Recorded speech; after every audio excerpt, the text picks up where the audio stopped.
यतः सर्वाणि भूतानि प्रतिभान्ति स्थितानि च यत्र ह्येवोपशमं यान्ति तस्मै सत्यात्मने नमः। ज्ञातः ज्ञानं तथा ज्ञेयं द्रष्टा दर्शनदेशभो कर्ता हेतुः क्रिया यस्मात् तस्मै ज्ञात्यात्मने नमः। स्फुरन्ति शिखरा यस्मात् सांबरे सांबरो वने सर्वेषां जीवनं तस्मै ब्रह्मानन्दात्मने नमः। ब्रह्मानन्दात्मने नमः।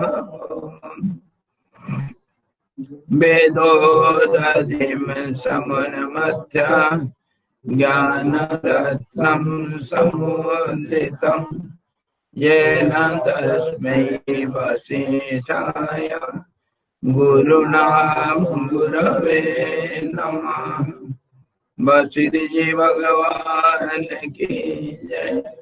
सद्गुरु भगवान की जय। सच्चिदानंद भगवान की जय। शब्द ब्रह्म की जय। सरस्वती महारानी की जय। योग वशिष्ठ जी भगवान की जय। हरि ओम।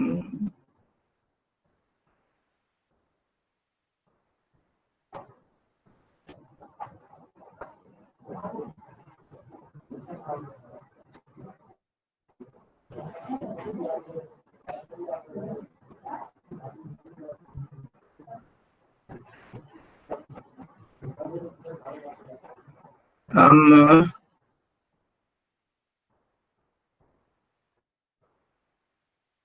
काकाभूषण जी और वशिष्ठ जी के बीच का संवाद हम चर्चा कर रहे हैं, जहाँ चिरंजीवित्व कैसा होता है और वह कैसे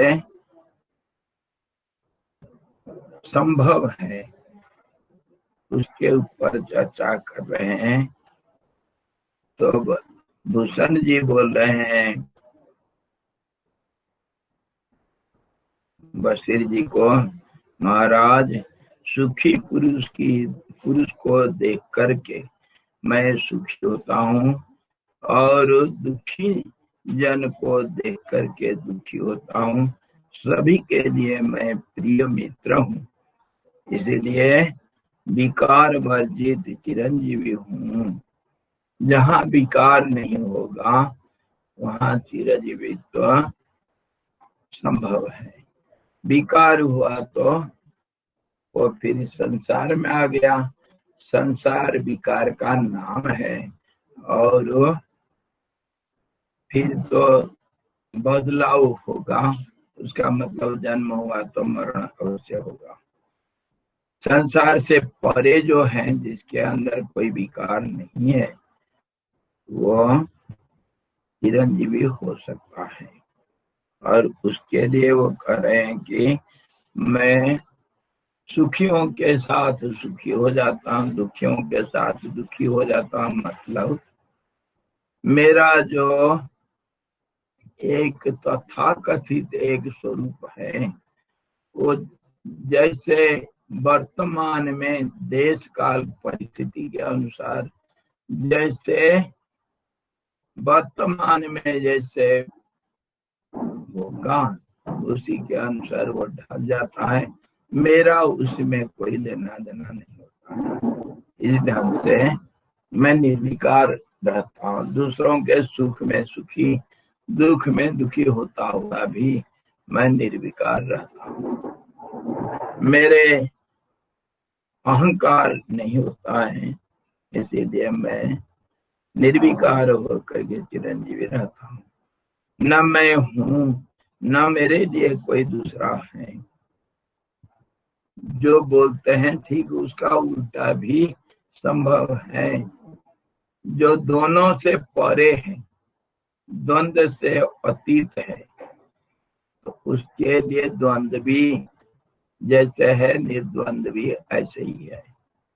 इसलिए सुख दुख में सुखी दुखी होना दूसरों के साथ जो अर्थ रखता है, वही अर्थ इसमें भी है कि मैं न हूं, न मेरे लिए कोई दूसरा है। एक ही अर्थ है। मैं ही देश और काल की परंपरा हूँ, मैं ही क्रिया रूप हूँ। इस प्रकार की मेरी बुद्धि है, इसीलिए मैं अनामय होकर चिरंजीवी हूँ। मेरा अगर होगा कुछ मन बुद्धि चित्त अहंकार प्राण शरीर, अगर कुछ होगा वो मैं नहीं हूँ, मेरा है, मेरे से अलग है, वो स्वतंत्र है। और स्वतंत्र होता हुआ प्रकृति के अधीन होने से प्रकृति है क्रियमाणानि गुणे ही कर्माणि सर्वसा। अगर कोई क्रिया करते हैं वह तो प्रकृति से प्रेरित होकर के कोई कर्म करते हैं, उसमें मेरा लेना देना कुछ नहीं होता है। मैं जगत हूँ, मैं आकाश हूँ, मैं ही देश और काल की परंपरा हूँ। देश काल परिस्थिति में मैं होता हुआ नहीं हूँ, नहीं होता हुआ भी हूँ। होता हुआ नहीं हूँ, नहीं होता हुआ हूँ, यह हमेशा कहा जाता है।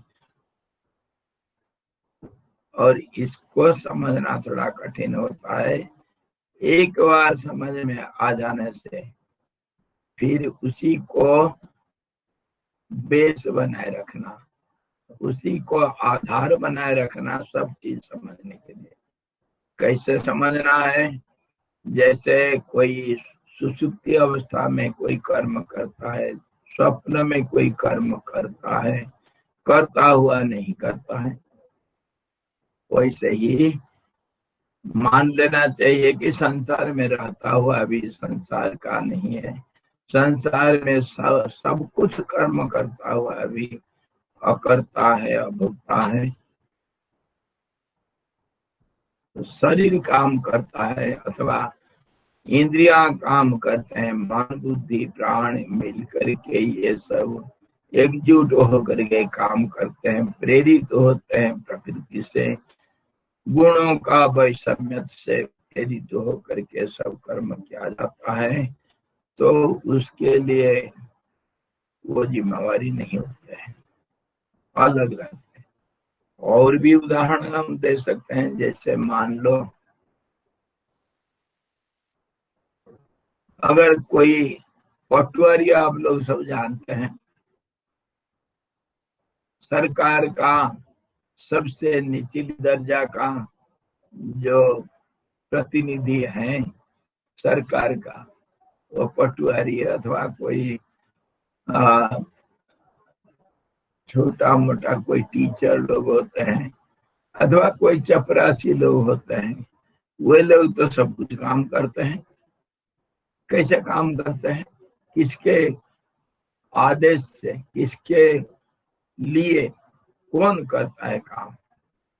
यद्यपि वे लोग सब कुछ कर्म करते हैं तो सरकार के लिए, और माना जाता है कि सरकार करता है। सरकार कौन है? पूरा एक पूरा एक ग्रुप, जितने ऑफिशियल है सब कुछ इकट्ठा मिलेंगे दोनों तरफ से। एक तो कार्यपालिका, एक न्यायपालिका। कार्यपालिका में भी अनेक विभाग हैं सब, उसमें सब कुछ जितने भी विभाग हैं जो कोई होंगे सब इकट्ठे काम करते हैं, कहा क्या जाता है सरकार काम कर रहा है।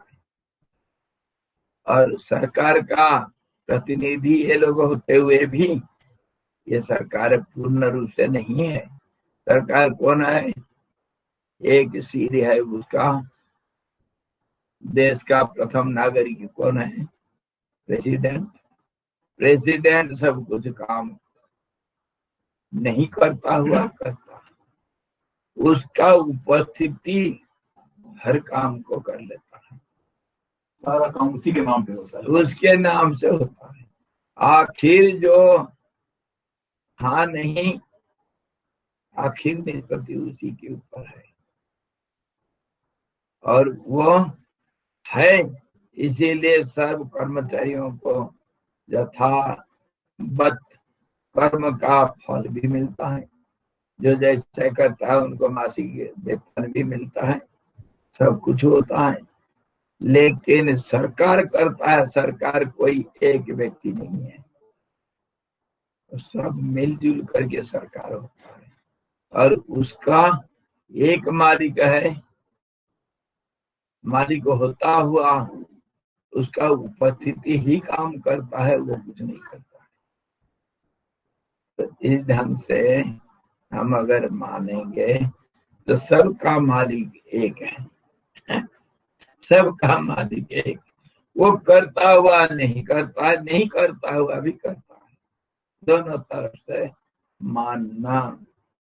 इस ढंग से जो चिरंजीवी लोग अथवा जो ज्ञानी लोग होते हैं, जब परमात्मा में एकत्व को प्राप्त हो गए हैं, वे लोग सबके साथ एक हैं। जैसे सरकार सबके अंदर है, सरकार का अस्तित्व सबके अंदर है, वैसे ही वो सबके साथ सुखी दुखी होना, अथवा समय के अनुसार कोई कार्य हो गया, जरूरत पड़ा तो वह उनका शरीर, हाथ पैर आंख कान नाक सब काम कर लेते हैं। जैसे सरकार का सब, इसको बोलते हैं अवयव। अवयव मतलब अंग प्रत्यंग।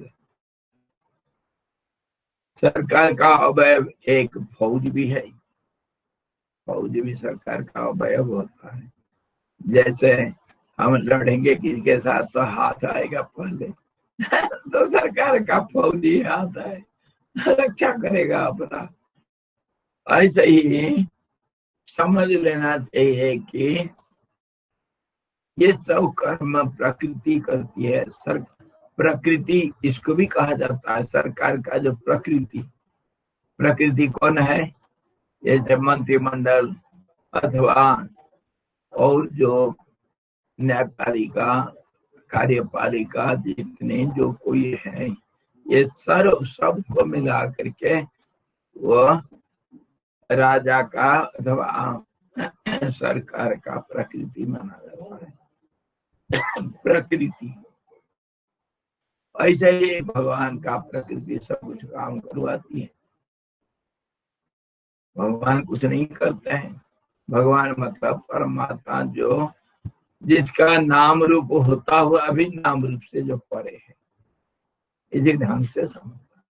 सरकार का कोई नाम रूप नहीं है, फिर भी सारे नाम रूप सरकार का है।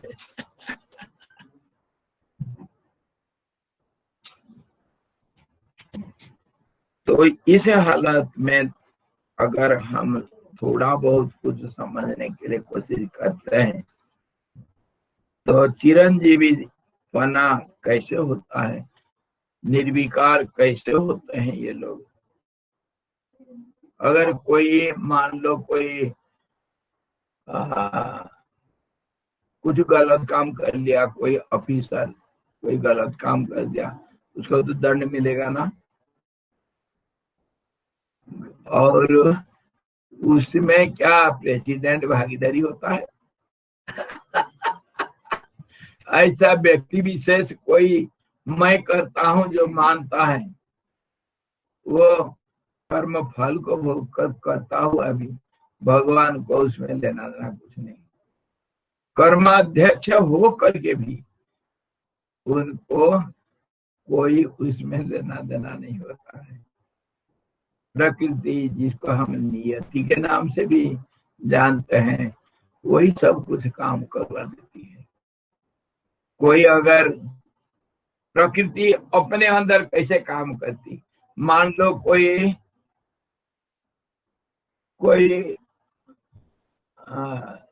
समझो कोई पटवारी ले लो, कोई बात नहीं, वो कोई गलत काम कर दिया, कुछ गबन किया, कुछ गलत काम कर दिया, तो वो जाएगा कहाँ? उसका केस जाएगा जज साहब के पास।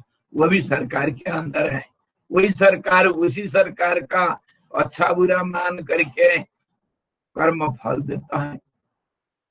न्यायपालिका में उसके नाम पर फिर केस दर्ज हो जाएगा, तो फिर उसको दंड भी मिल जाता है। और कोई अच्छा काम कर लेता है तो उसको इनाम भी मिल जाता है, जल्दी जल्दी प्रमोशन हो जाएगा, या और कुछ कर्म का फल अवश्य मिलेगा। लेकिन उसमें सरकार के अंदर वो सब कुछ चलेगा, फिर भी मालिक को उसमें लेना देना कुछ नहीं। प्रेसिडेंट थोड़ी आएगा कोई चपरासी को दंड देने के लिए, नहीं आएगा, उसमें लेना देना कुछ जरूरत नहीं। तो प्रेसिडेंट भी माफ कर देते, जो माफ भी कर देगा और दंड भी दे भी सकता है। तो उसके लिए एक कानून होता है, को विधि को निषेधा। जो ये प्रकृति के परे होते हैं, ज्ञानी लोग हैं, वो कुछ भी कर सकते हैं। को विधि को निषेध, उनके लिए नियम कानून कुछ नहीं होता है। प्रेसिडेंट के लिए कोई नियम कानून नहीं, वो किसी को दंड भी दे सकता है, माफ भी कर सकता है, कुछ भी कर सकता है, और नहीं करता हुआ भी सब कुछ करता है। इसी ढंग से ये जो चिरंजीवी लोग हैं वो अनाम है, मतलब रोग रहित। रोग रहित मतलब विकार रहित। विकार रहित हो करके सारे क्रियाओं को परंपरा के हिसाब से देश काल के अनुसार करता हुआ भी कुछ नहीं करते हैं। इसी ढंग से हमको समझना चाहिए, इसको कभी नहीं भूलना। करता हुआ अकर्ता कैसे, और अकर्ता होता हुआ कर्ता कैसे। कर्मणि अकर्मण च पश्येत्, अकर्मणि च कर्मज स बुद्धिमान मनुष्येषु सयुक्तः कृष्ण कर्मते। जो कर्म के अंदर अकर्म को देखता है और अकर्म के अंदर कर्म को देखता है, वो सबसे बुद्धिमान है, और वो सब कुछ करता हुआ कुछ नहीं करता है। उसी को ज्ञानी कहते हैं, उसी को आत्म साक्षात्कार किया हुआ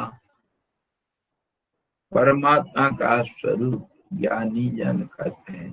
महात्मा उनका नाम है, और वही लोग देश काल परिस्थिति से परे होते हैं, और सारे नियम कानून से परे होते हुए भी नियम कानून उन्हीं के अनुसार चलता है। नियम कानून उन्हीं के अनुसार चलता है।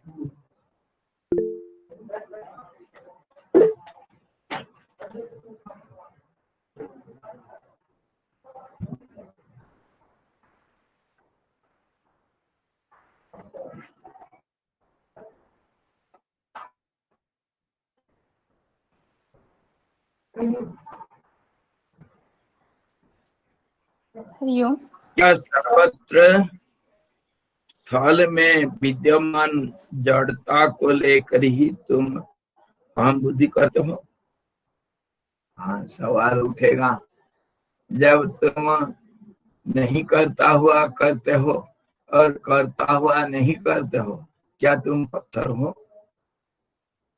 पत्थर अपने आप तो नहीं गिरता है, लेकिन पहाड़ के ऊपर से गिर जाता है ना कभी। उसका गिरने का क्रिया तो होता है ना। ऊपर फेंकेंगे तो ऊपर भी जाएगा, टुकड़े टुकड़े भी हो जाता है। तो ये सारा चीज जो है, पत्थर को देखो करता हुआ नहीं करता है, और नहीं करता हुआ करता है, तो फिर क्या आप जड़ बद पत्थर बद रहते हो? कैसे हो? इसको वेदों में कहा गया स्थाणु। स्थाणु मतलब पत्थर है जो हिलता डूबता नहीं।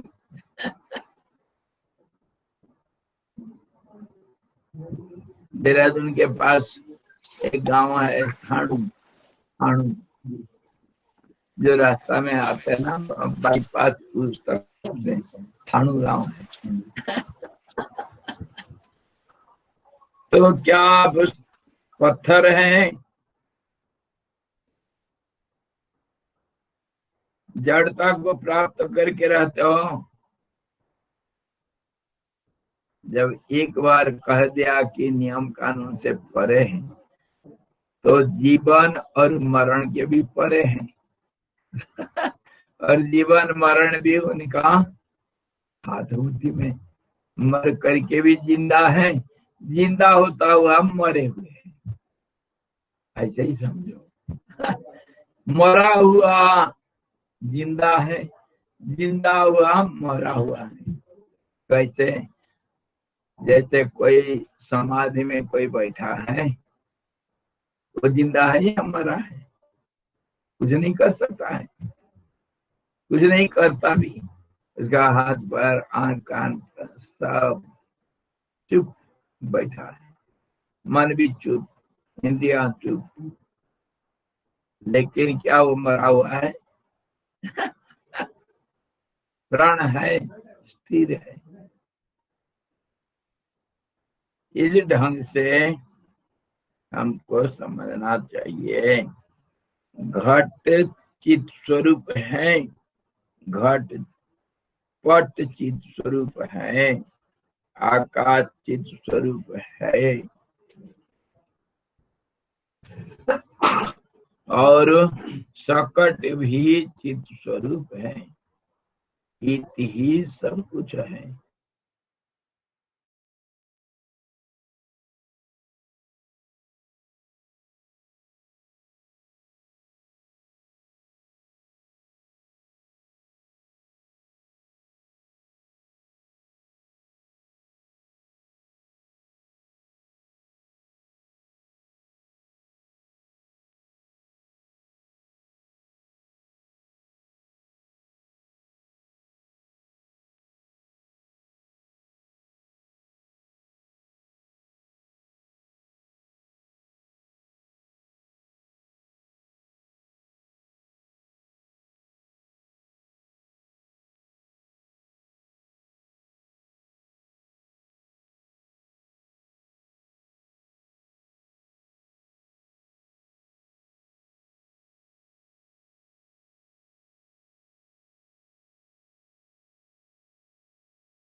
अंदर अगर कोई इंद्र वरुण कुबेर होगा, तब वो भी एक एक होंगे।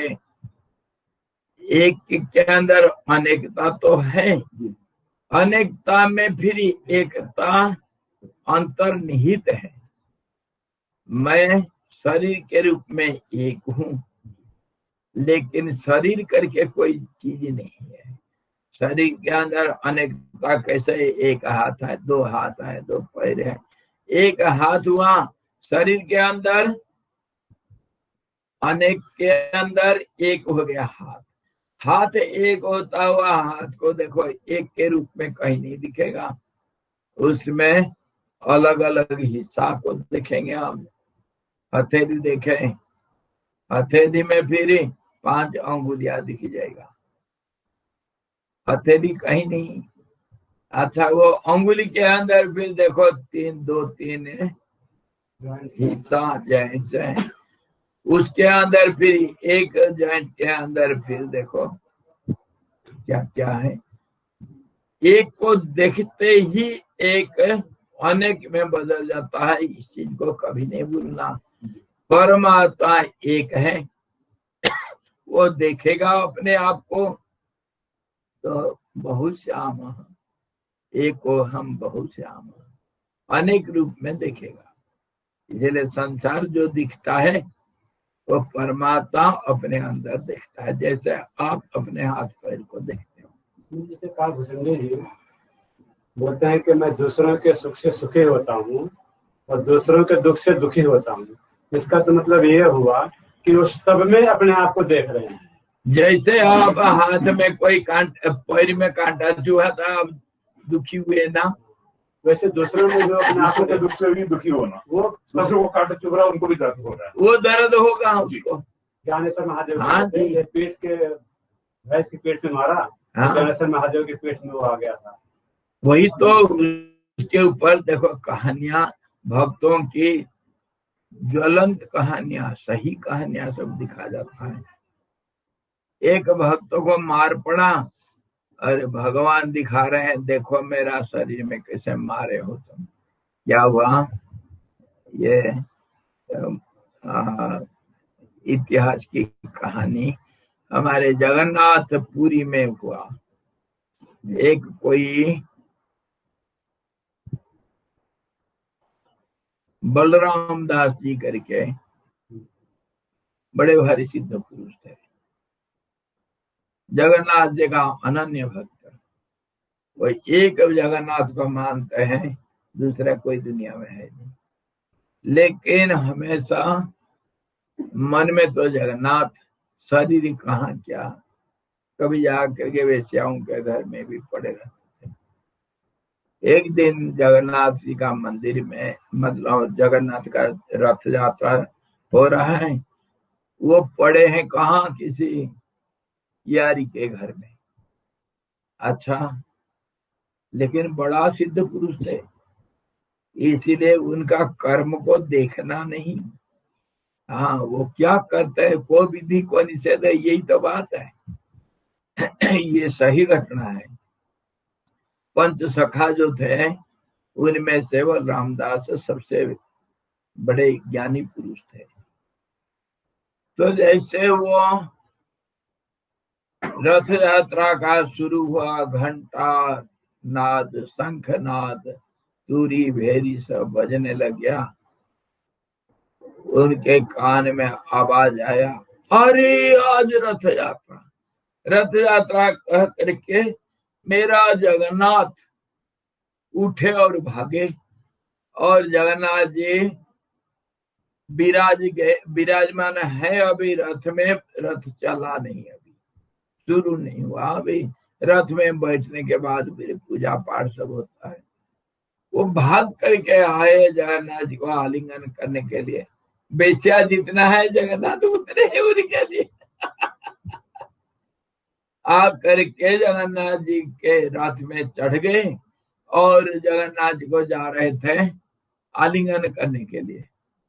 पंडे लोग देखे ये बदमाश कहाँ से आए, मारे धक्का, अरे देखो ये पागल कहाँ से आया। मारे धक्का, रथ के ऊपर से नीचे गिरा दिए।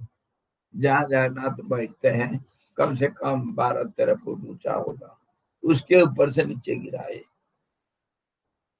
गिरे तो नीचे खड़ा हो करके, उठ करके खड़ा हो गए। कहते जगा, जगन्नाथ जगा, तुम मेरे को गले नहीं मिलेगा और रथ यात्रा करेगा तू, मैं देख लूंगा तू कैसे रथ यात्रा करता है। पागल जैसे वो, मैं देखता हूं तू कैसे रथ यात्रा करेगा। उसको खूब पिटाई किए भक्त लोग। देखो कैसे अशुद्ध अपवित्र शरीर से आके गए। फिर पंचगव्य सब मंत्रोच्चारण करके पंचगव्य छिटा लगाए और फिर पवित्र करके पूजा पाठ शुरू हो रहा है। हो गया पूजा पाठ। रथ चलना था, इसके बीच में मार खाए बहुत बलराम दास जी, और उठ करके गुस्सा के मारे, गुस्सा भी भयंकर गुस्सा, कहते हैं तेरे को मैं दिखाता हूं तू कैसे रथ यात्रा कर लेगा। गए समुद्र किनारे, समुद्र किनारे में रथ बनाए, अपने आप रेत से रथ बनाए, रेत का पहिया, रेत का रथ, रेत के घोड़े और रेत के सिंहासन, सब कुछ रेत के जगन्नाथ, और रेत का झंडा उड़ रहा है हवा में, रेत का झंडा उड़ रहा है, और वो रस्सी रेत का, रस्सी ले करके नाचते गाते, पहले तो बुला दिए, जगह तू आ इधर, या इधर बैठना पड़ेगा तेरे को, उधर रथ यात्रा नहीं हो सकता है, तेरे को यहाँ बैठना पड़ेगा। और रथ को खींच रहे, नाच रहे, गा रहे, और रथ खींच रहे हो अकेले अकेले। तो क्या हुआ, उधर रथ खींच रहे, रथ चल नहीं रहा, बहुत कोशिश की, ये सच्ची घटना, ज्यादा से ज्यादा 300-400 साल नहीं सर, 75 का समय 250 हाँ 250 साल, हाँ वही जब हमारे कबीरदास, तुलसीदास, और उसी समय का मीराबाई, भक्ति युग, हाँ भक्ति युग जब चल रहा था, उसी समय की कहानी है। तो हुआ क्या, इधर बहुत कोशिश कर लिए, लाखों लोग रथ खींच रहे हैं, नहीं चल रहा है रथ, बिल्कुल अचल। उसके बाद क्या हो गया, महाराज, पूरी महाराज जो होते हैं वो दूसरे जगन्नाथ माना जाते हैं, 3 जगन्नाथ होते हैं, एक तो जगन्नाथ मंदिर के, और एक राजा भी जगन्नाथ होता है, और जो मुख्य पंडा होगा वह भी जगन्नाथ के वहां भी माना जाता है। वो जो कह लेगा वही होगा, राजा जो बोलेगा वही होगा। तब सब जा करके राजा को समझाया, महाराज रथ नहीं चल रहा। महाराज आए, लगा दिए हाथी घोड़े, रथ नहीं है, टस को मस नहीं हो रहा, ताकर सारे झोंक दिए, कुछ नहीं हो रहा। तब फिर राजा आकर के जगन्नाथ के चरण में तिनका मुंह में ले करके जा करके गिरे, साष्टांग गिर करके ध्यान करके, ऐसा ही करना पड़ता है। हे भगवान बताओ हमसे क्या गलती हुई, क्यों रथ नहीं चल रहा, कुछ गड़बड़ी हुआ, नहीं तो इतना ताकत हम झोंक दिए, हाथी घोड़े लाखों लोग, रथ नहीं चल रहा, क्या गलती हो गई। तो जगन्नाथ जी ध्यान में उनको दिखाई दे रहे हैं, जैसे अवस्था होगा ऐसे ही होता है, प्रथा ऐसे ही है। तो जगन्नाथ जी प्रकट होकर के बोलते हैं, मैं इधर नहीं रे, रथ कैसे चलेगा, मैं तो समुद्र किनारे रथ यात्रा कर रहा हूँ। इतना कह करके गायब हो गए मैं इधर नहीं हूँ, रथ कैसे चलेगा। तो और दिखाए, ये जो दूसरों का कैसे भगवान जो एक होता है, वो सबका सुख में दुख में कैसे भागीदारी होते हैं, दिखाए, राजा को दिखाए अपना शरीर, देखो मेरे को मारे हो इतना, और कहते हो रथ रथ नहीं चल रहा है, पूछते हो क्या गलती हुआ, मुझे इतना मार करके रथ से फेंक दिए, और मैं तो इधर होने में तो भाग गया, समुद्र किनारे, मुझे मार करके मेरा बेइज्जती किए तुम, दिखाए शरीर में लगा हुआ डंडे। तब भगवान राजा उठा, उठ करके सबको बोला देखो भगवान तो इधर है ही नहीं, और वो जाकर के समुद्र किनारे रथ यात्रा कर रहे हैं और तुम लोग उनको मारे हो। नहीं नहीं हम नहीं मारे। तो किसको मारे हो? वो पागल आया था। अरे पागल नहीं यार, पागल नहीं। जा करके सब कहते चलो चलो समुद्र किनारे चलो, जा करके देख रहे हैं विचित्र दृश्य, सब लोग देख रहे हैं। रेत का रथ, रेत का पहिया, रेत का घोड़े, रेत के रस्सी, रेत का झंडा फर्रा रहा है और रथ चल रहा है और दास जी नाच रहे हैं, गा रहे हैं, उनको होश ही नहीं और खींच रहे हैं रथ। तब राजा जा करके बलराम दास जी के चरण में पड़े, पकड़ लिए पैर को, महाराज हमको माफ कर दो, माफ कर दो, ये रथ यात्रा इधर बंद करो, हमारे भगवान को छोड़ दो, आप चलो हमारे साथ। फिर उनको जबरदस्ती अपने कंधे में राजा बैठा कर लाया, ला के जब रथ में बैठा दिया तब रथ चल पड़ा। ये सही घटना है। बाल का बोलते हैं, फूल पंडा जी फूल जो है कितनी कहानियां, कितनी बाल खाद खून आ गया था। कितनी कहानियां। एक दूसरी कहानी ऐसे ही किसी भक्त को मारे थे वही जगन्नाथ में, और दूसरे जगह पर बहुत है कहानियां, कमी नहीं। भगवान कैसे लीला करते हैं, नहीं होता हुआ है, हर व्यक्ति में है। मद्भक्ता जत्र गायन्ति तत्र तिष्ठामि नारद। मेरे को जो स्मरण करता है, मेरा नाम गाता है, मैं वहीं रहता हूँ। भाव में जो बेकार हो जाएगा, भावग्राही, भाव से भाव का भिखारी मैं हूँ। जहाँ भाव है वहां मैं हूँ। बाहर का काम देखना नहीं, बाहर का कार्यों से किसी को अंदर क्या चीज है उसको हम बता नहीं सकते। यद्यपि कहा गया है स्थित प्रज्ञ का क्या लक्षण, थोड़ा बहुत कभी दिख जाता है। जैसे कहीं एक दीपक जल रहा है कमरे के अंदर और कांच के खिड़कियां और उसके पर्दे भी लगे हुए हैं, कमरे के अंदर दीपक जल रहा है तो बाहर को थोड़ा तो उजला दिखेगा ही दिखेगा। वो पर्दा के अंदर से, कांच के अंदर से भी बाहर चले जाता है। तो ऐसे ही अंदर जो है वो बाहर को थोड़ा तो दिखता है, पर देखने वाला होना चाहिए, देखने वाला होना चाहिए। हमारा आंख है ही नहीं देखने के लिए।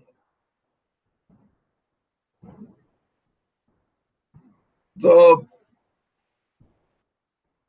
कहने का मतलब यह है कि नियम कानून के सब परे हैं परमात्मा, और ज्ञानी लोग भी परमात्मा का स्वरूप होने से सारे नियम कानून के परे, और वह सर्वज्ञ होता हुआ बुद्धू के आप भी कभी व्यवहार करते हैं पागल पिशाचवत, कभी पागल के माफी व्यवहार करेंगे ज्ञानी लोग, कभी बड़े ज्ञानी के माफी व्यवहार करेंगे। कैसे व्यवहार करना कोई नियम कानून उनके लिए नहीं है, जैसे प्रेसिडेंट के लिए कोई नियम कानून नहीं होता, ऐसे ही परमात्मा के लिए कोई नियम कानून नहीं होता। और परमात्मा स्वरूप जो होते हैं ज्ञानी लोग, उनके लिए भी कोई नियम कानून नहीं होता है। तो भूषण जी यही बात बता रहे हैं कि जो सवाल उठा था, तुम कुछ नहीं करता हुआ पड़े रहते हो, अकर्ता भोक्ता हो, क्या पत्थर हो? अरे पत्थर भी हूं, नहीं भी हूं, सबके अंदर मैं हूं। इसीलिए कभी दिखूंगा, कभी नहीं दिखूंगा। तो वो देखने वाला देखो, नाम रूप के अंदर होता हुआ नाम रूप रहित हो। कैसे? जैसे मैं हाथ हुआ, अभी हाथ नहीं हूं शरीर के रूप से। शरीर हाथ होता हुआ भी हाथ नहीं है। पैर होता हुआ भी पैर नहीं है। तो स्वामी जी हम एक है या अनेक है? एक के अंदर अनेक है, अनेक के अंदर एक है। दोनों को जो इकट्ठे दिखेगा, दोनों को जो एक ही साथ दिखेगा, वो है समझदार। एक के अंदर अनेक को देखना। देखो वो बाहर एक पेड़ देख रहे हो ना, पेड़ देख रहे हैं, पेड़ एक है या अनेक है? पेड़ कहीं दिख रहा है आपको? देख रहे हैं, कह रहे हैं सब पेड़ देख रहा हूं। पेड़ कहाँ है? देखते रहे हो पत्तों को, कह रहे हो पेड़ दिख रहा हूं है। देखते रहे हो शाखा प्रशाखाओं को, और कहते हो मैं पेड़ को देख रहा हूं। देखते ही वो बदल गया। देख रहा था पेड़ को, पेड़ को देखते देखते नहीं, पेड़ नहीं, पत्ते दिख रहे हैं। पत्ते नहीं, पत्ते के सिरे दिख रहे हैं। शाखा दिख रहा है, प्रशाखा दिख रहा है। और एक शाखा को ले आओ, वो फिर प्रशाखाओं में बदल जाएगा। एक पत्ता को ले आओ, पत्ता के अंदर कितने डंठल है, उसका किनारा है, उसमें नसें हैं, रंग है, कोशिकाएं हैं, सब बदल गया। पत्ता कहाँ है?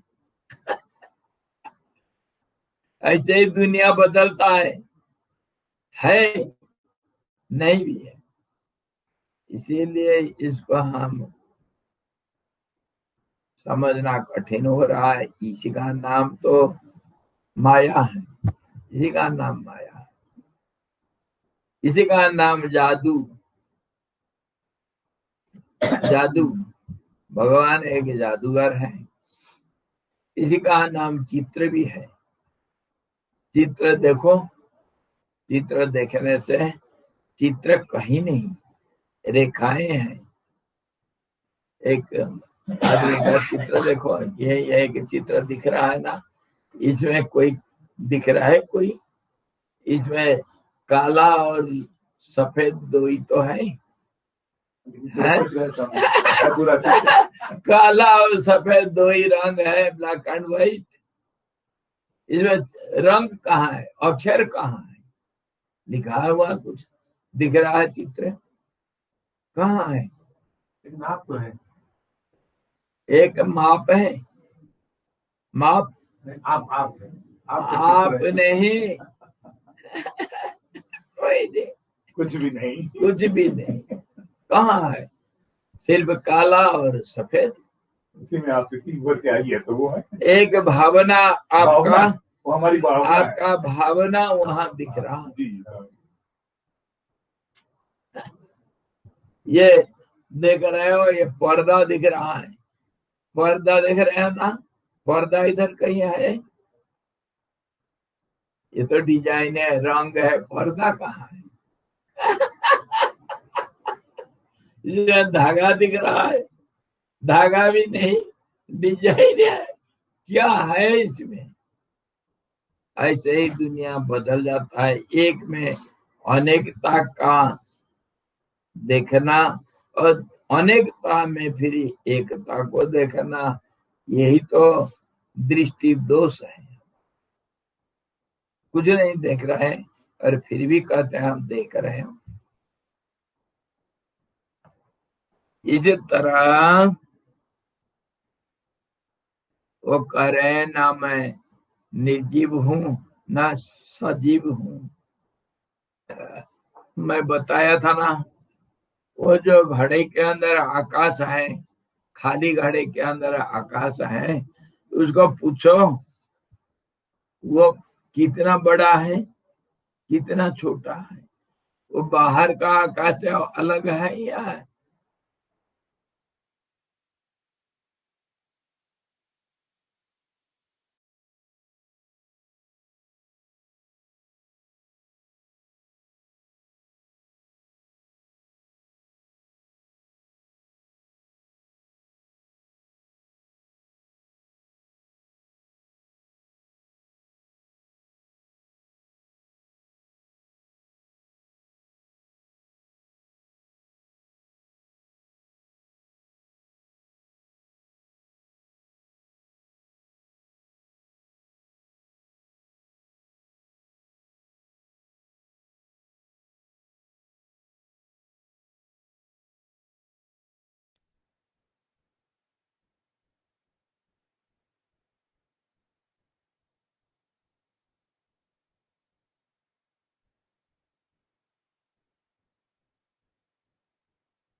हरिओम। वह हम देखता हुआ नहीं देखते हैं, नहीं देखता हुआ देखते हैं, एक को देखता हुआ अनेक को देखते हैं, अनेक को देखता हुआ एक को देखते हैं। क्या देखते हैं क्या नहीं देखते हैं पता नहीं हमको। इस तरह हम जैसे एक के अंदर अनेक को देखते हैं पर समझ नहीं पाते हैं, लेकिन जो सारे कोई एक ही नजर में देखता है वो देखता है एक ही नजर में। उसके लिए देश काल परिस्थिति नहीं होता है, तो परे होने से देश काल परिस्थिति को एक ही नजर में देखता है। इसीलिए अनामय होकर चिरंजीवी हूँ, अनेकता में अथवा एकता में मैं लिप्त नहीं होता हूँ। जो लिप्त नहीं होगा वो निरामय होगा, विकार रहित होगा। हे मुनि शार्दुल, शार्दुल मतलब शेर, बाघ, उनको शार्दुल बोलते हैं। हे मुनि शार्दुल, मुनि श्रेष्ठ, मुनि पुंग, मुनि मुनि जैसे पहलवानों के सिंह, शेर पदवी देते हैं। हे मुनि शार्दुल, मेरु रूपी पद्म बीज के कोष में, कमल के छत्ते में रहने तथा श्याम रूप होने के कारण मैं लोक त्रय रूपी कमल का मानो एक तरह से भ्रमर हूँ, और पूर्वोक्त विभिन्न विभिन्न भावनाओं के कारण लोगों के द्वारा भूषण नाम का चिरंजीवी द्रोण कौवा व्यवहृत हुआ हूँ।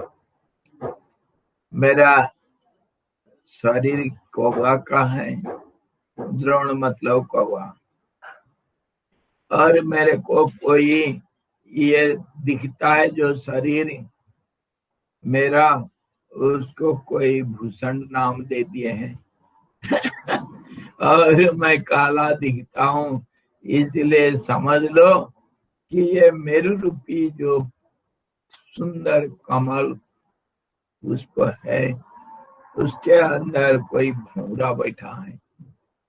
भौरा काला होता है, कौवा काले होते हैं। तो कहते हैं मुझे एक एक काला कौवा अथवा मेरु रूपी जो कमल है उसके अंदर भौरा रूप में मान लो। और परमात्मा का स्वरूप भी मान लो। काला होने से क्या होता है? काला में कोई रंग नहीं चढ़ता है इसीलिए कौवा रूप। स्वामी शायद इसलिए कविता भी आ गई ना, राम भी काले, कृष्ण भी काले, भारतवासी भी हैं काले। सब काले। किसका नहीं पता ये। काले मतलब कृष्णन के प्यारे, और जो गोरे होते हैं वो गेहूं के बोरे।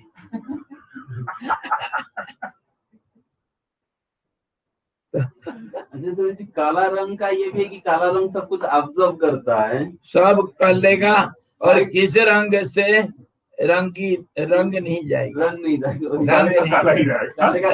मतलब निरासक्त, निरामय। जैसे अंधकार जी के काला आकाश, जैसे तो काला हो जाता था।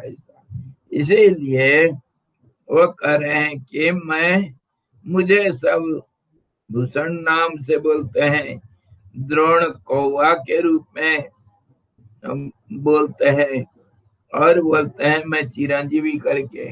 वो लोग बोलते हैं मैं चिरंजीवी हूँ मेरा कोई जीवन नहीं, कोई मरण नहीं है, मैं तो सबसे परे हूँ, सबके साथ हूँ। तो इस ढंग से चिरंजीवी तो आप ही लोग बोलते हो। जब परमहंस देव, रामकृष्ण परमहंस देव शरीर त्याग किए, लोगों के आंख में दिखाई दिया कि उनको कैंसर हुआ था, और वो उसके ऊपर भी उनको कोई दर्द नहीं हो रहा था। तो क्या कहोगे? वो शरीर थे, शरीर के रूप में देखोगे तब तो कैंसर था, और शरीर के परे देखोगे तो कैंसर किसको होता है? वो ये हमारे रमन महर्षि एक बार वो अरुणाचल में कहीं पहाड़ के ऊपर कहीं जंगल में घूम रहे थे। अचानक जो अड़गल होते हैं, अड़गल वाष्प को अड़गल बोलते हैं, बड़ा भयंकर होता है। जैसे मधुमक्खी से बड़े होते हैं, और मधुमक्खी उनको खा जाते हैं, बड़ा जहरीले होते हैं। तो उनका कहीं घर था, उसमें अनजाने छेड़खानी हो गया, तो वो सब निकल करके हजारों में रावण मर्च को काटने लगे। वहीं गिर गए वो बेहोश हो करके।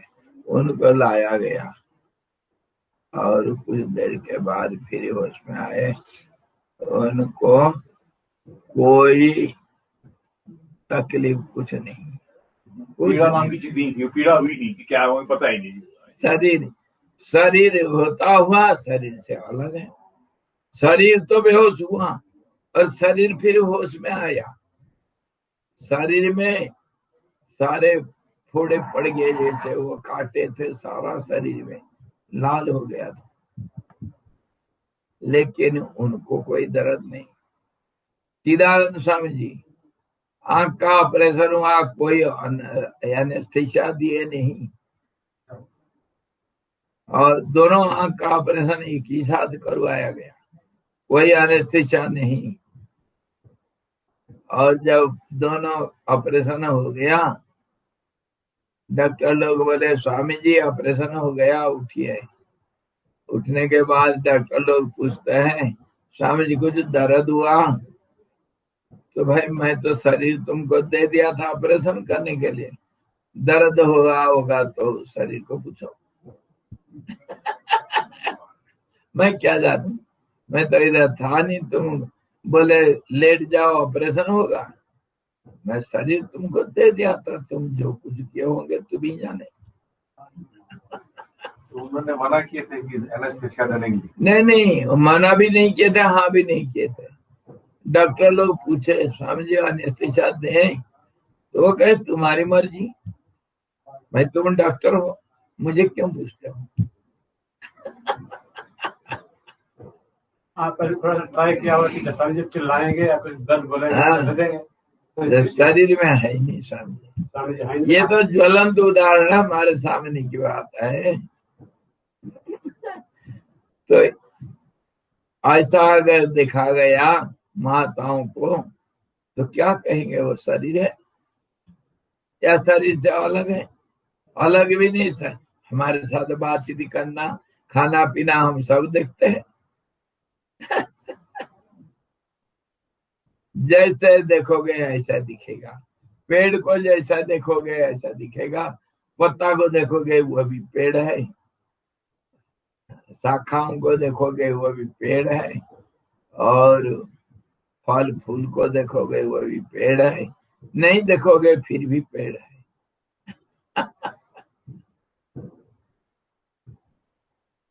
भूषण जी कहते हैं कोई नाम रख दिए मेरा, लोक में व्यवहार के लिए मुझे चिरंजीवी बोलते हैं, भूषण नाम दिए हैं, कौवा बोलते हैं, जो बोलना बोलो। हे ब्रह्मन, ब्रह्मा रूपी समुद्र में, ब्रह्म रूपी समुद्र में चलायमान उत्पत्ति वृद्धि विपरिणाम और अपक्षय रूप अभिभवों से एक दूसरे के विकारों से प्राप्त हुए चित्र विचित्र रूपों से युक्त पूर्वोक्त रीति से बार बार आविर्भूत एवं विलीन हुए तथा साक्षी द्वारा भासमान बुद्धि मन एवं इंद्रियों के विषयीभूत भ्रमणशील जगत रूपी तरंगों को व्युत्थान काल में देखता हुआ और समाधि काल में विलपित करता हुआ मैं चिरकाल से स्थित हूँ। जो चिदानंद रूपी जो सागर है, चैतन्य रूपी जो चिदाकाश रूपी जो सागर है, उसमें वो कह रहे हैं ब्रह्म रूपी जो समुद्र है, उसमें कितने लहरें, आपके अंदर चेतन है, आप कहते हो मैं हूँ, तो एक छोटा सा वो चेतन का एक लहर मानो, सबके अंदर चेतन है, तो वो चिदानंद सागर में सब एक एक उर्मी छोटे से, कोई बुदबुद है, कोई तरंग है, कोई लहरें हैं, कोई उर्मियां हैं छोटे छोटे, कोई भौरे हैं, कोई कुछ है, सब तो वही सागर का अंग है ना, उसी के अंदर है। अपने अपने बर्तन के साइज का सागर और में क्या? है। जी। सागर के अंदर लहरें जैसे लहराते हैं टेढ़ी मेढ़ी और बुदबुदे जैसे बन करके बिगड़ जाते हैं। सागर ज्यों का त्यों, सागर ना कभी उससे प्रभावित हुआ ना प्रभावित नहीं हुआ। प्रभावित नहीं हुआ ऐसा भी नहीं बोल सकते, और प्रभावित हुआ करके बोल नहीं सकते। तभी तो बार बार वो पद याद आता है, लहरों से लहरें टकराते हैं क्यों, लाखों अरबों बुदबुदें बन जाते हैं क्यों, बनते हैं तो बिगड़ते रहते हैं क्यों। सागर का स्वभाव तो यूं, सागर का ये स्वभाव है, सागर को देखोगे तो ऐसे ही दिखेगा। हे ब्रह्मन, हे योगीराज वशिष्ठ जी, ब्रह्म रूपी समुद्र में चलायमान उत्पत्ति वृद्धि विपरिणाम और अपक्षय रूपी अभिभव से, अभिभव मतलब बदलाव से, बढ़ोतरी घटोतरी प्राप्त हुए चित्र विचित्र रूपों से युक्त पूर्वोक्त रीति से बार बार आविर्भूत हुए, विलीन हुए तथा साक्षी द्वारा भासमान बुद्धि समुद्र अपने आप को देखता है, कितनी लहरें बन जाते हैं, बिगड़ जाते हैं। समुद्र अपने को देखता है, कितना बुदबुदों के रूप में समुद्र बदल जाता है और फिर जल रूप हो जाता है। क्या बुदबुद बन करके, लहरें बन करके जल रूप को छोड़ दिया था क्या? उसी के अंदर रहते हुए मन एवं इंद्रियों के विषयीभूत ब्रह्मणशील त्रिजगत रूपी तरंगों को, ऐसे तरंगे कितने उठते, कितने समा जाते हैं, तो ऐसे ही त्रिजगत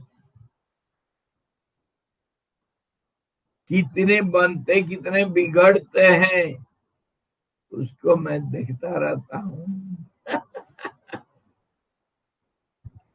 व्युत्थान काल में अगर मैं के अंदर आ जाता हूँ तो देखता हूँ ये तीन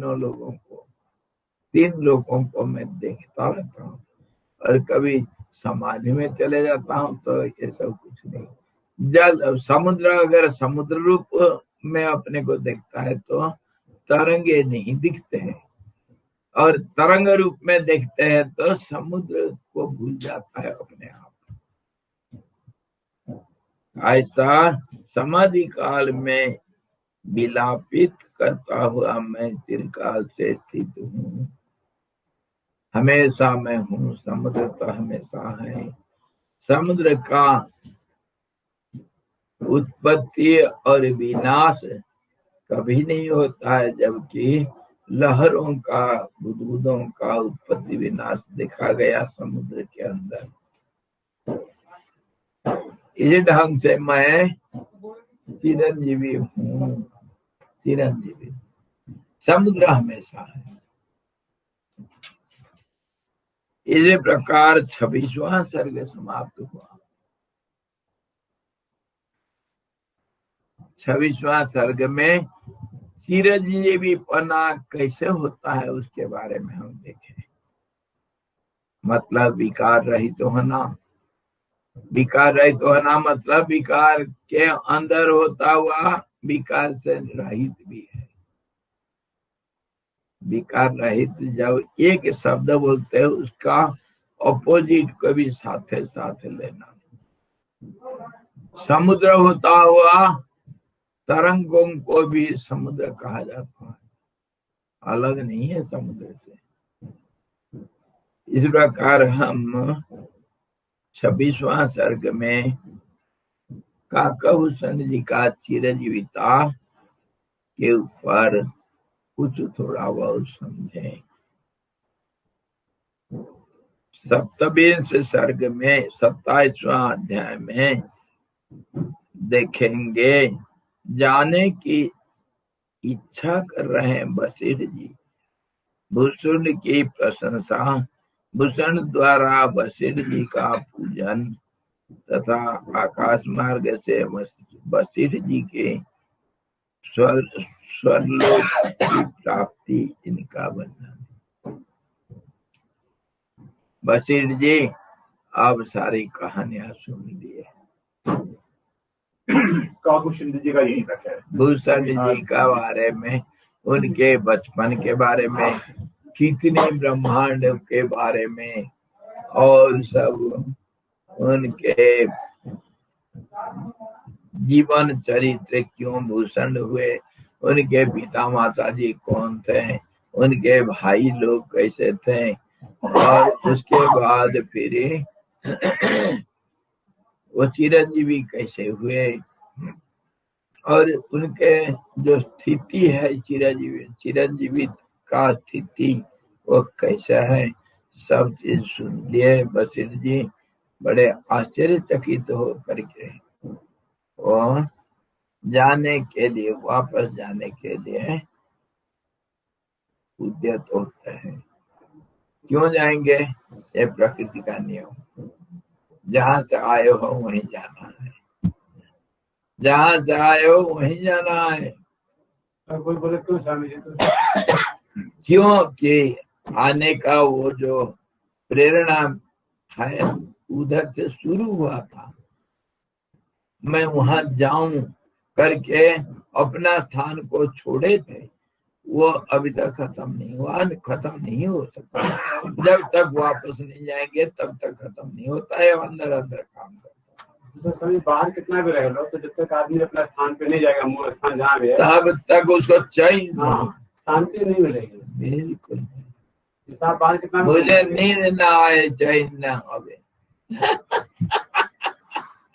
किसी को चैन नहीं। अरे प्रकृति का काम क्या मैं बताया था, प्रकृति बाहर फेंक देगी और फिर अंदर डाल देगी। जैसे समुद्र किनारे खड़े होकर के देखो लहरों को, क्या होता है, लहर में लहरें सब आकर के किनारे टकराते हैं, टकराने के बाद फिर वापस चले जाते हैं। तो सभी तैरना सिखाते हैं हमको, समुद्र के बीच में डाल देती है, बस तैर के वापस आ जाओ। आएंगे समुद्र किनारे, टकराएंगे और फिर वापस चले जाएंगे। सबका रीति ऐसी है। बीज से पेड़ हो जाएगा, पेड़ फिर जब तक बीज नहीं बना तब तक वो उसका पूर्णता प्राप्त नहीं हुआ, वो फिर बीज रूप में आ जाएगा, चलते रहेगा। बादल आए कहां से? इसके ऊपर एक बादल समुद्र से आए, जल बन करके, पानी के बूंदे बन करके बरसते हुए कभी ना कभी किसी रूप में ना किसी रूप में फिर समुद्र में मिल जाते हैं। पहाड़ से गिरे गंगा जी के साथ में बैठे बैठे वहीं पहुंच गए। इसके ऊपर कोई कभी नहीं कहा, जिसका जो है, जिसका जो है देर सवेरे उसको वह मिल जाएगा। समुद्र का जल बादल बन के नदी रूप में फिर आएगा, कहीं नहीं जा सकता है, ये चक्कर चलता रहता है। इसलिए जहां से आए वहीं जाना है। वशिष्ठ जी अपने जगह पर जाना है, कौन नहीं जाता, सब जाते हैं अपने जगह पर।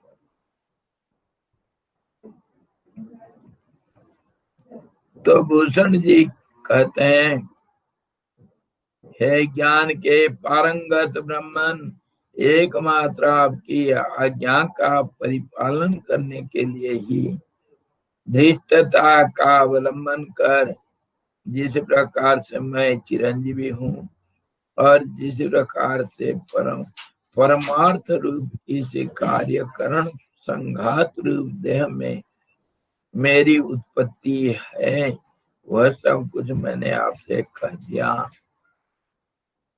इसके अंदर भी सब कुछ कह दिया, कहते हुए सब कुछ कह दिया। क्या कह रहे हैं? हे ज्ञान में पारंगत ब्राह्मण, वशिष्ठ जी को संबोधन कर रहे हैं। आप सब कुछ जानते हो, आपको कोई चीजें छिपा हुआ नहीं, लेकिन एक कौतूहलवश लीलावश आप आए मुझे मिलने के लिए और मुझे ये सब पूछे। आप भी पूछे, ऐसे ही जानते हुए पूछे, और मैं भी आपका आज्ञा पालन करने के लिए।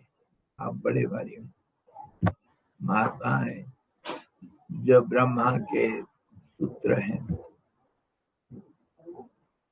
तो मैं तो एक कौवा का बच्चा कहाँ करता हूँ अपना बड़ाई कौन करता है? तो आप बड़े महान हैं, संत शिरोमणि हैं, आप बड़े ज्ञानी हैं, और आप ऐसे महात्मा जब पूछते हैं मुझे, तो मैं आपका आज्ञा पालन जरूर करना चाहिए और किया हूँ। आप पूछे, मैं बताया। तो ये जो आज्ञा का पालन किया ना, उसके लिए धृष्टता का अवलंबन किया। धृष्टता का अवलंबन क्या क्या? क्योंकि मुझे बोलना पड़ेगा, जो बोला सब झूठ।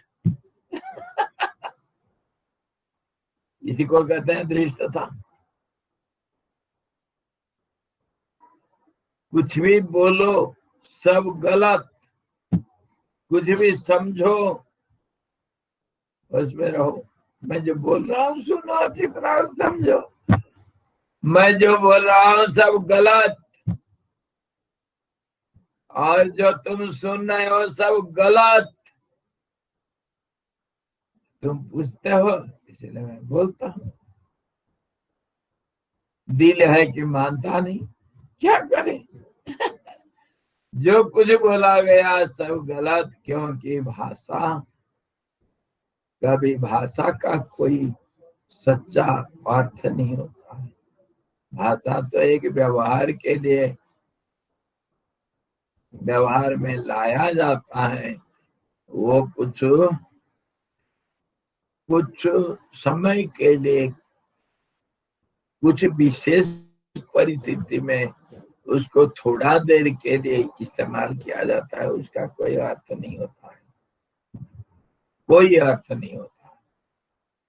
तो भाषा तीर्थ है स्वामी, जिसकी हम व्याख्या कर रहे हैं, तो भाषा तीर्थ है, भाषा से परे है वो। भाषा से परे है, ना कोई बोल सकता है उसको, ना कोई सुन सकता है, ना कोई समझ सकता है।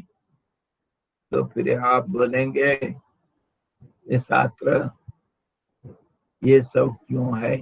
महात्मा लोग क्या पागल से बोल गए हैं? उपनिषद, वेद, पुराण ये सब पागलपना है। हाँ, थोड़ा बहुत तो ऐसे ही मानना चाहिए। ये तो स्वामी जी पागलपना है। क्यों पागल क्यों बने ये लोग? अरे दूसरे पागल को तो पागल भी ना बने समझा नहीं सकते हैं। एक डॉक्टर को दूसरे डॉक्टर ही समझा सकता है। खग जाने खग कई भाषा। अगर कहीं चिड़िया के साथ आप बात करना चाहते हो तो चिड़िया बन करके उसके साथ बात करना पड़ेगा, है कि नहीं? तो कोई बच्चों को समझाना है तो बच्चा बनना पड़ेगा। वैसे सभी शास्त्र तो हमको रास्ता बताते हैं, रास्ता बताते हैं, बिल्कुल सही। शास्त्र वहाँ तक पहुँचे नहीं है, तो रास्ता बताते तो बात सही है। जाओ। अच्छा जाओ, कोई बात नहीं, मना नहीं है। जाने के बाद क्या करते हो? पहुँच जाएंगे वहाँ पे। पहुंच गए। क्या करो? मैं वही तो बोल रहा हूँ, ऋषिकेश से आए हो, ऋषिकेश से उत्तरकाशी पहुंचे, कैसे आए? पूछ के आएगा। बस में आए, कार में आए, कैसे भी आए? किस में आए थे? बस में आए थे। तो बस को अभी क्यों पकड़ कर नहीं रखे हो? छोड़ क्यों दिया? डेस्टिनेशन पहुंच गया जहाँ पहुंचना। हाँ, पहुंच जाने के बाद बस को लात मार दिए। तो ऐसे ही शास्त्रों को लात मार किनारे कर दिया। 10वीं के बच्चे, मैट्रिकुलेशन के बच्चे आजकल पढ़ रहे हैं ना, तो पढ़ने के बाद प्रमोशन मिल गया उनको, 11वीं में गए। उसके बाद वो किताबों को क्या करते हैं? ढो ढो करके चलते हैं, या अपना घर में उसको संभाल करके रखते हैं कि कभी काम में आएगा। काम है जिनको आगे पढ़ना है, छोटे वाले बच्चे। अरे किसी काम के नहीं, पढ़ लिया तो हो गया। स्वामी पर मौन की भाषा तो अंत में है ना। आखिर मौन का भाषा जो है वो भाषा नहीं, भाषा तो हम जिसको कहते वही है। तो भूषण जी यही बात तो बताए। तुम जैसे पूछे मैं ऐसा बोला। ये पूछने का और बोलने का बात है ही नहीं, इसलिए एक लीला के लिए तुम पूछ लिए और मैं भी बोल दिया। इसी को कहते हैं धृष्टता। धृष्टता, धृष्टता का अवलंबन करके जिस प्रकार मैं चिरंजीवी हूँ और जिस प्रकार से परमार्थ रूप इसे कार्यकरण संघात रूप देह में मेरी स्थिति है। शरीर करके कोई एक चीज आप देख रहे हैं, और ये शरीर में शरीर कैसा है, शरीर का एक कारण होता है, ये कार्य रूप में देखते हो। सारे संसार इस नियम में बंधे हुए हैं। कोई कार्य दिखता है तो उसका कोई कारण होगा। एक झोले में फूल पड़े हैं, एक झोले में कांटे, अरे कुछ कारण होगा। तो बिना कारण से, एक को तो भिक्षा मांगने के लिए दोनों आए थे महात्मा, एक को तो फूल मिला तो दूसरे को कांटे मिले, क्यों? कोई कारण होगा। तो ये जो शरीर देख रहे हो, ये शरीर कोई कारण से बना है, और कार्य कारण संघात ये दोनों मिल करके शरीर को बनाए। कार्य कारण संघात मतलब मिलावटी। इस देह में मेरा जो स्थिति है, मैं इसके अंदर घुस गया। जैसे आप एक कमरा बना करके अपने लिए, जैसे चिड़िया कोई घोंसला बना करके उसके अंदर चले जाता है,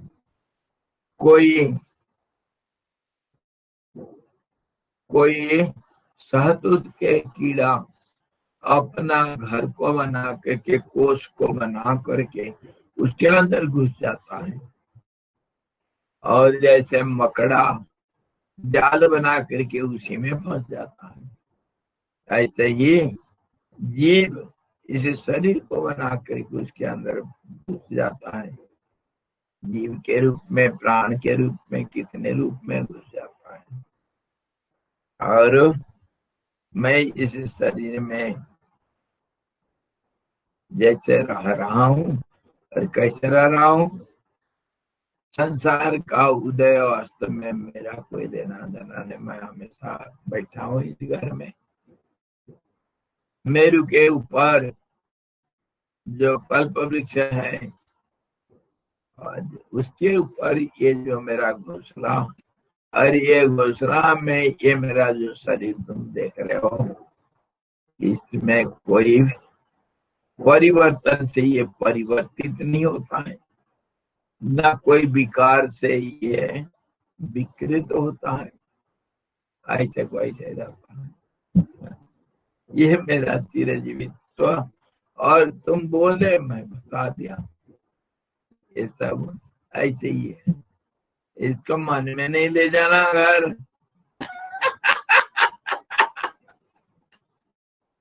न कोई काकाभूषण है, न कोई वशिष्ठ है, न कोई बोला कुछ, न कोई कुछ सुना।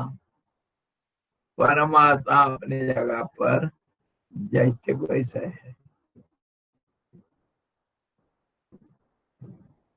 तो महाराज वशिष्ठ जी ने कहा, हे ऐश्वर्य पूर्ण पक्षीराज, कितने हर्ष का विषय है। आहा, ऐसा बातें कौन करेगा? क्यों? इतनी बड़े सर्वज्ञ ज्ञानी पुरुष होता हुआ भी वशिष्ठ तो उनके सामने कल का बच्चा। कितने वशिष्ठ आए गए वो देख रहे।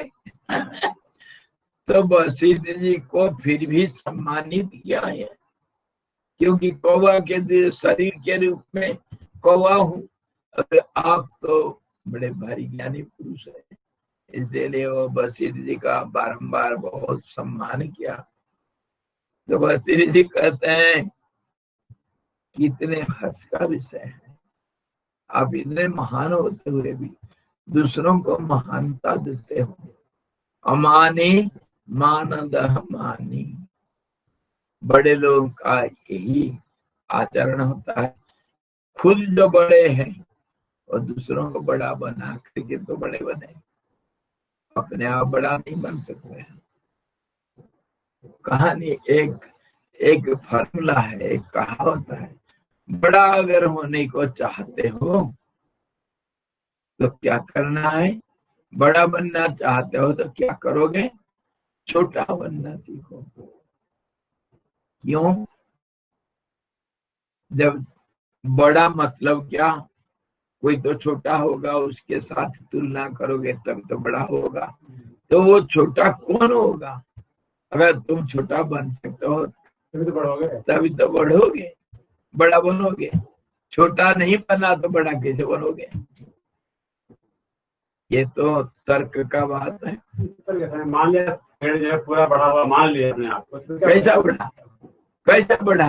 मान लिया बढ़ा है पूरा, फिर कैसे बढ़ेगा? मान लिया छोटा मानोगे तो बढ़ेगा। छोटा जब दो पत्ता होगा, अंकुर आएगा बीच में, तभी तो वो बढ़ेगा। आज हजारों पत्ते देख रहे हैं इस पेड़ में, कल तो 2 ही पत्ते थे, अभी तो बढ़ा। इसीलिए बड़ा होने के लिए रास्ता क्या है? बड़ा बोलते हैं मैं बड़ा हूँ, मैं बड़ा हूँ, कौन मेरे बराबर है? ऐसा बोलने से कोई नहीं हुआ बड़ा। जब तक छोटे रहोगे तभी तो बड़ा बनोगे। और छोटे रहना मतलब क्या? दूसरों को बड़ा बनना, तभी तो तुम छोटे बनोगे। एक कागज में, मैं बताया ना, एक कागज में चलो इसी को ले लो, ये कागज देख रहे हो आप लोग,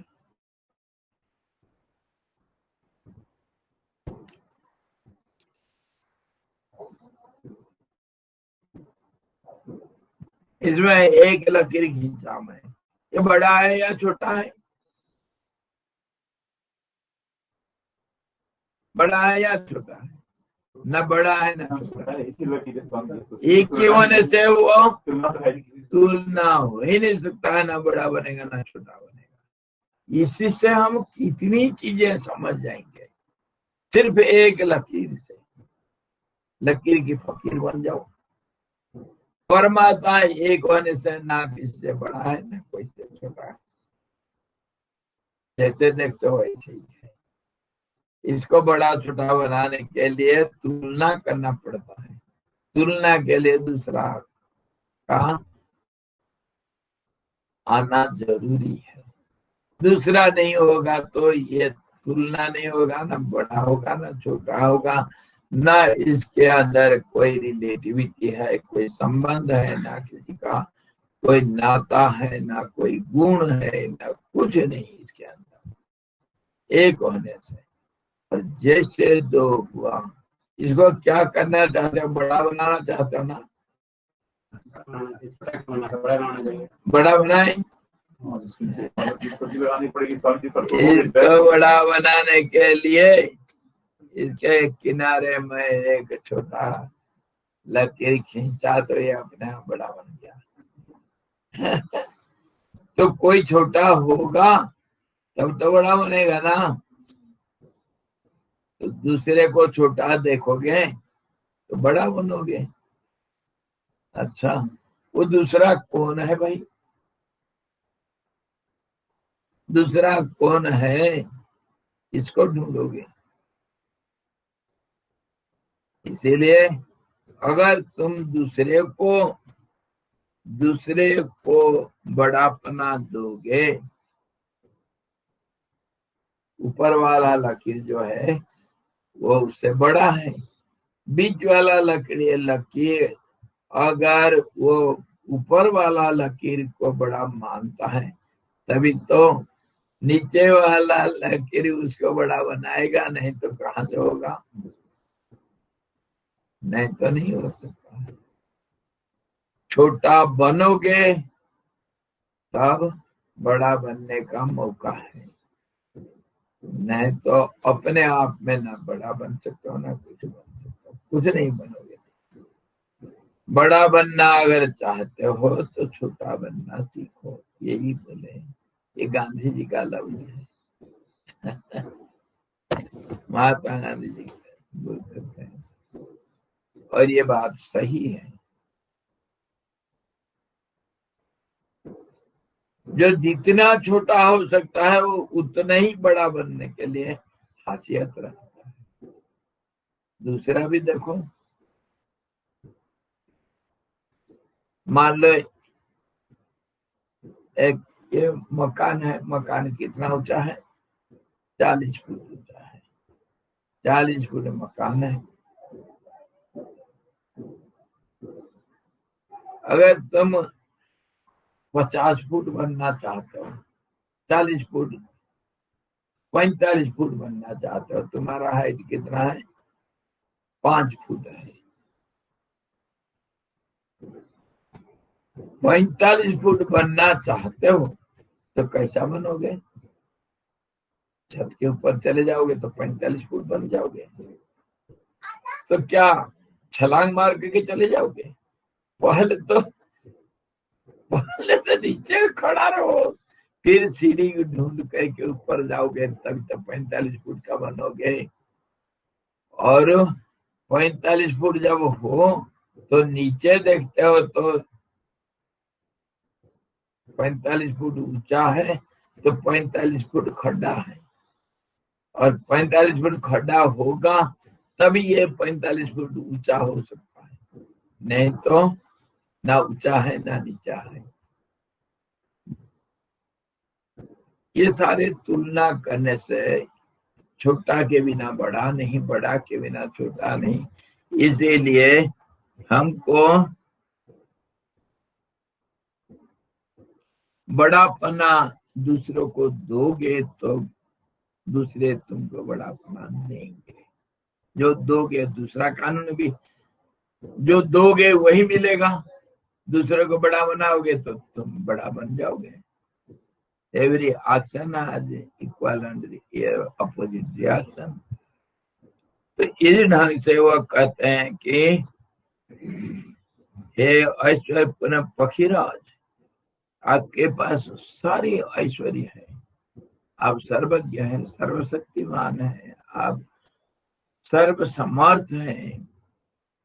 कितने हर्ष का विषय है ये आपने अपने प्राण चिंतन एवं चिरजीवन की कहानी, जो सुनने योग्य कहानियों में भूषण रूप स्वरूप तथा अनेक विध विस्मयों के उत्पादन में परम कारणभूत है, मुझसे कही। जो आप कहानी मुझे कहे वो सारे आश्चर्यों का घर है। आप कैसे चिरंजीवी रहते हो, क्या नहीं जानते हो, ये सब आश्चर्य की बातें हैं। आप जो जो बोले सब आश्चर्य की बातें हैं, साधारण चीज नहीं। इसीलिए जो कहानियां आप अपने जीवन का मुझे बताए, वह सारी कहानियों में सर्वश्रेष्ठ कहानी है और बड़े आश्चर्य की बात है।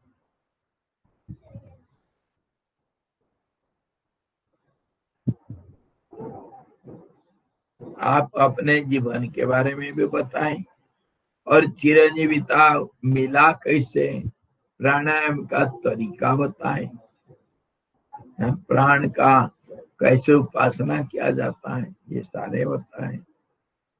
इतनी गुह्य रहस्यों को खोल करके बताएं तो आप महान हैं, महान हैं। आप सारे संपत्ति का घर है, धन्य हो आप। फिर कल देखेंगे कि बशीर जी कैसे ऑयलिंग करते हैं। कल थोड़ा मक्खनबाजी करेंगे भूषण जी को। ये मक्खनबाजी में तुमको क्या मिलेगा यार, क्यों करना है? अरे ऐसे बड़े बड़े लोगों का मक्खनबाजी करेंगे तब तो फिर बड़ा बनने के लिए कोई चांस मिल सकता है कभी। अगर प्रेसिडेंट का पैर दबाओगे कभी चांस मिलेगा। हमारे एक उदाहरण में देता हूँ, इधर एक कोई बगल पास वाला जो नैतला गांव है ना, उसमें कोई एक लड़का था, वो बैंक में गया, पंजाब नेशनल बैंक उत्तरकाशी में, नौकरी नहीं मिल रहा था, वो स्वीकार कर लिया, कहा मैं चपरासी बनूंगा। चपरासी की जरूरत थी और बन गया चपरासी। और पढ़ा लिखा था, एमए किया था और कॉमर्स था भी उसका, पर नौकरी नहीं मिल रहा। गया उधर जो मैनेजर था, कहा भाई इधर तो नहीं, नौकरी तो नहीं, तुम अगर चाहते हो तो चपरासी जगह खाली है। चपरासी बना और पढ़ा लिखा था, सब समझ गया। चपरासी बना मन करके धीरे धीरे प्रमोशन होते रहा उसको। दूसरे कोई चपरासी आ गया, एक क्लर्क बन गया। धीरे धीरे धीरे धीरे अनुभव भी मिल गया। बढ़ बढ़ करके एक छोटा बैंक कहीं उसका मैनेजर बन करके रिटायर्ड हुआ। बताओ, छोटा बनोगे तभी तो बड़ा बनने के चांस है। लिंक करो मैनेजर का। यहाँ मालूम है, ये हमारा फैक्ट्री है, वो आजकल नहीं चल रहा है, वो जो निगम का, गढ़वाल निगम का एक फैक्ट्री पहले इधर बहुत सारा काम चल रहा है, लकड़ी का बहुत काम चल रहा है। एक मैनेजर था, तो मैनेजर का इधर गांव का एक बच्चा जाकर के उसका बर्तन धो रहा। अभी वो मैनेजर बन कर रिटायर होके घर में बैठा, इतना मोटा खा पी करके बड़ा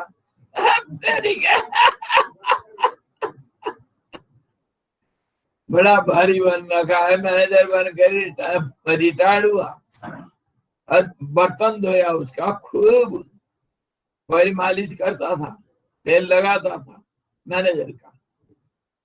मैनेजर खुश हुआ, धीरे धीरे उसको प्रमोशन देते गया और दूसरे जगह चला गया प्रमोशन में, और बढ़ते गया और मैनेजर बन कर रिटर्न हुआ। कितने कहानियां। छोटा बन करके पहले छोटापना को स्वीकार करो। तुम छोटे हो तभी बड़ा बनोगे, और बड़ा बनने के बाद फिर ऐश करो। तो कल थोड़ा मक्खनबाजी करेंगे। हरिओम हरिओम। पूर्णमदः पूर्णमिदं पूर्णात् पूर्णमुदच्यते पूर्णस्य पूर्णमादाय पूर्णमेवावशिष्यते। ओम शांति शांति शांति। सद्गुरु भगवान की जय। सच्चिदानंद भगवान की जय। श्रद्धा ब्रह्म की जय। सरस्वती महारानी की जय। जो अवस्थित जी भगवान की जय। हरे ओम।